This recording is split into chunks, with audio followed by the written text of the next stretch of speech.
বন্ধুরা, এরই মধ্যে আপনারা পিএসসির প্রশ্নপত্র ফাঁসের বিষয়টি জেনে গেছেন। সেখানে পিএসসির অনেক কর্মকর্তা কর্মচারী জড়িত আছে। তার মধ্যে সবচেয়ে বেশি আলোচিত নাম সেটি হচ্ছে সৈয়দ আবেদ আলী জীবন। তিনি পিএসসির চেয়ারম্যানের সাবেক গাড়ি চালক। কে এই আবেদ আলী এবং আবেদ আলী নিজেকে কী হিসেবে পরিচয় দিতেন? তিনি তার ফেসবুক স্ট্যাটাসে একবার লিখেছেন তিনি আল্লাহর রাস্তায় তার সমস্ত উপার্জন দান খয়রাত করে দিয়েছেন এবং তিনি মানুষের পাশে থাকতে চান। তিনি এলাকাতে উপজেলা নির্বাচন করতে চান। আরেকটি স্ট্যাটাস তিনি দিয়েছেন যে তিনি অনেক সাধনা, অনেক পরিশ্রম করে নিজের ভাগ্য পরিবর্তন করেছেন, ব্যাপক অর্থবিত্তের মালিক হয়েছেন, দামি দামি গাড়ি চালান, আলিশান বাড়িতে থাকেন। এর জন্য তার সাধনা আছে, অবশ্যই তার সাধনা আছে। প্রশ্নপত্র ফাঁস করা, পিএসসির মতো জায়গায় পিএসসির প্রশ্নপত্র ফাঁস করা চারটিখানি ব্যাপার না। কাজেই তাকে প্রচুর সাধনা করতে হয়েছে, অধ্যবসায় করতে হয়েছে এবং এই চুরিবিদ্যা তিনি ভালোভাবে রপ্ত করতে পেরেছেন। কিভাবে প্রশ্ন বাইর করে ছাত্রছাত্রীদের কাছে নেওয়া যায়, সেই চক্রের একজন তিনি সদস্য, অন্যতম সদস্য।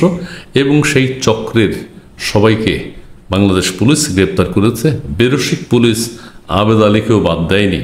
তার এই যে সাধনা, তার এই যে কষ্ট, সেটি তারা ব্যর্থ করে দিতে চলেছেন এবং সেটি ব্যর্থ হতে চলেছেন এবং আবেদ আলী ব্যর্থ হতে চলেছেন। নিজেকে শিল্পপতি পরিচয় দিতেন তিনি এলাকায়। আমি যদি একটু পড়ে শোনাই, বাংলাদেশ সরকারি কর্ম কমিশনের গাড়ি চালক সৈয়দ আবেদ আলী জীবন 8 বছর বয়সে জীবিকার তাগিদে পাড়ি জমান ঢাকায়। শুরু করেন কুলির কাজ। একসময় ফুটপাতে ঘুমিয়েছেন।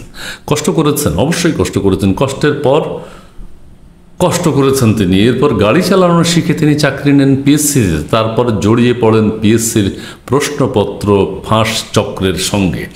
পিএসসিতে চাকরি নেওয়ার পরেই তিনি যেহেতু অনেক কষ্ট করেছেন, ওই গাড়ি চালক অবস্থায় তিনি যদি থাকতেন স্বাচ্ছন্দ্যে, যতটুকু তার উপার্জন, তার মেধা, তার অর্জন, সে অনুযায়ী তিনি চলতে পারতেন। কিন্তু তিনি অর্থবিত্তের স্বপ্ন দেখেছেন এবং দেখে গিয়ে কি করেছেন, প্রশ্নপত্র ফাঁসের যে চক্র তাদের সাথে জড়িত হয়েছেন।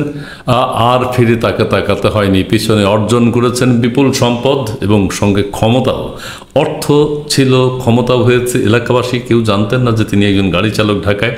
মানুষ জানে যে তিনি শিল্পপতি, ঢাকায় বড় ব্যবসা আছে। এবং এলাকাতে তিনি মাদারীপুরের ডাসারে তিনি দামি গাড়িতে চলাফেরা করতেন। তার পরিবারের চাল চলন অন্যরকম ছিল। এলাকার মানুষ দেখতে আসতো এবং তার ছেলে দামি গাড়িতে চড়তেন, বিদেশে পড়াশোনা করেছেন। দীর্ঘদিন থেকে আবেদ আলী উপজেলা চেয়ারম্যান নির্বাচনের জন্য প্রচারণা চালিয়েছেন। জানা গেছে সৈয়দ আবেদ আলী মাদারীপুরের ডাসার উপজেলার পশ্চিম বেতলা গ্রামের মৃত আব্দুর রহমান মীরের ছেলে। আব্দুর রহমান মীরের 3 ছেলে 1 মেয়ে। আবেদ আলী হচ্ছেন মেজো। রহমান মীরের বড় ছেলে জবেদ আলী কৃষিকাজ করেন। ছোট ছেলে সাবেদ আলী এখন অটোরিকশা চালিয়ে জীবিকা নির্বাহ করেন। তাদের ভাই আবেদ আলী জীবন, সৈয়দ আবেদ আলী জীবন, তিনি পিএসসির চেয়ারম্যানের গাড়ি চালক ছিলেন এবং সেখান থেকে তিনি অর্থবিত্তের সন্ধান পেয়ে গেছেন, ব্যাপক পরিশ্রম করেছেন। আবেদ আলীর ছেলে সোহানুর রহমান সিয়ামও ব্যবহার করতেন দামি গাড়ি। আবেদ আলী নিজেও দামি গাড়িতে চড়তেন, অথচ এলাকার কেউই জানতেন না তিনি একজন গাড়ি চালক ঢাকায়। তিনি ঢাকায় রিয়েল এস্টেট ব্যবসা করতেন বলে এলাকায় ব্যাপক প্রচার ছিল।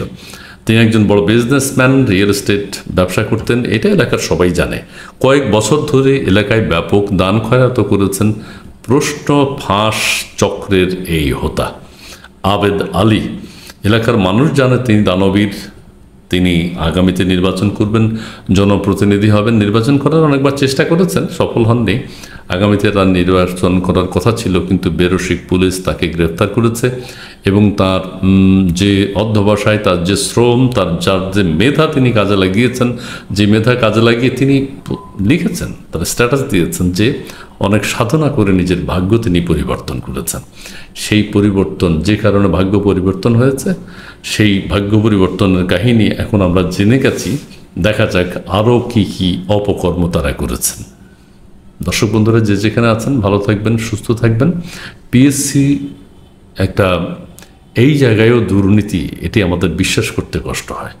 জি, প্রশ্নপত্র ফাঁস চক্রের এই হোতাদের দৃষ্টান্তমূলক শাস্তি হবে, সেটিই কাম্য। ধন্যবাদ।